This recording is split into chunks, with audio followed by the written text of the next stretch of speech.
So, good morning, everyone. I hope you're having a fantastic morning. I come to you today with a lot of um, worry because this is not an easy market to trade in right now. And usually last week or 2 weeks ago, I was able to read price charts with a little bit more clarity. But now these past couple of days, including last week, I'm going to be honest with you, I've been having a little bit of a difficult time trying to distinguish where it is that we're trying to go.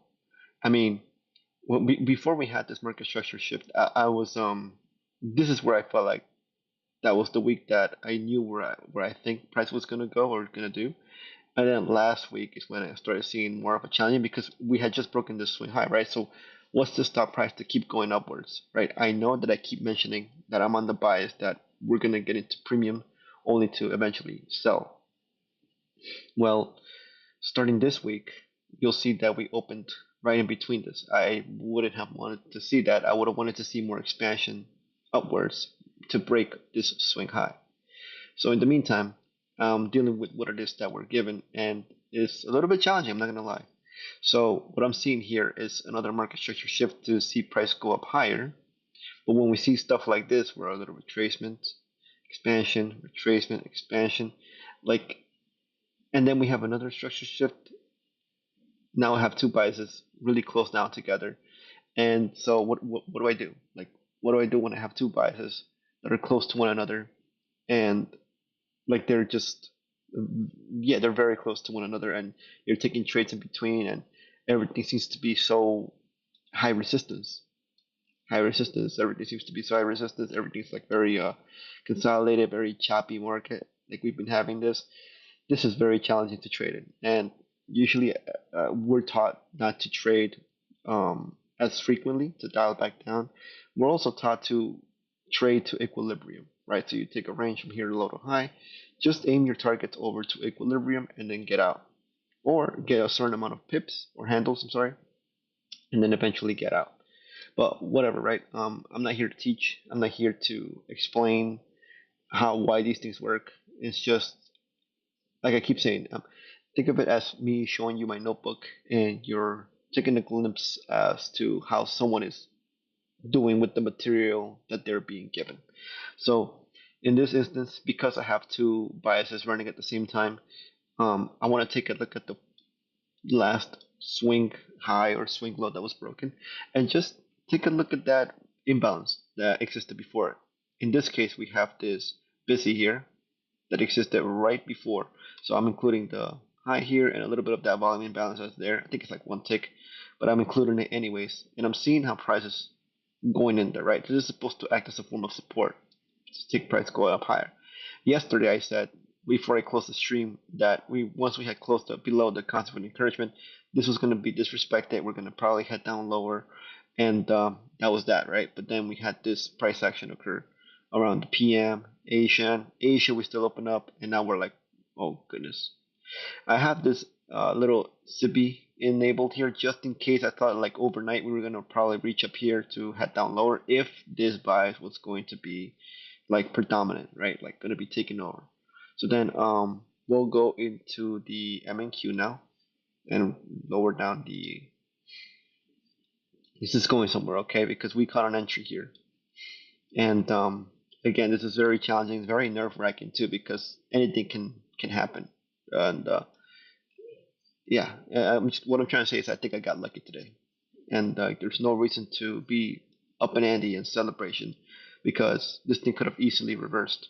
And I just noticed that we're reaching down to this first presented old SIBI here, so maybe we could cross that over or use it as an inverse and then see how that reaction is going on. Anyways, so again, we have two biases at play. We have that structure shift here, and then I thought to myself, okay, so if we're gonna keep going down, how much further down can we go? We have this first presented, right? And then retrace, expand, retrace, expand, retrace. We didn't expand lower to here. So I thought, okay, so this is probably gonna be serving as a reversal to break up these highs, and then we can continue.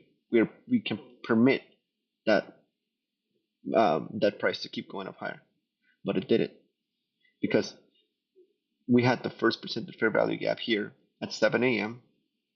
If I get you a little closer, it's up here. See that price at 8 o'clock. Look, it got into there, but it didn't really want to close above the consequent encouragement. Didn't even reach up there. Instead, it displaced lower. So this is probably giving me hints. Okay, maybe this is not gonna go up to expand to break that swing high that we saw earlier to take price go up higher. Maybe we're still gonna be contained within this range, and I have no idea where this is gonna expand to. And this is what I'm saying. Like it can expand upwards like crazy at 9:30 or downwards like crazy. And so then I started thinking to myself, like, what else can I use? What other material? What other like analysis concept that I know that I have in mind that I can probably use to figure out where it is that we're trying to go? Well, that's when I started incorporating my balanced price range theory. Now, this is something that I was not taught. This is something that I came up on like on my own based on the things that I was being taught to look at, And why don't I just get right to it, right? So I'll show you here. We have the balanced price range that we have here, the golden range. We broke down the swing low. I started looking into that last SIBI that broke before that swing low was taken, and we have all this going on. So you'll see that my entries were very messy because I kept on getting into this imbalance, this SIBI that I thought was going to be used to take us to go lower, right? But it wasn't until right before the opening at 9:30 that we saw that a huge expansion lower down to the old London lows that we'll see here.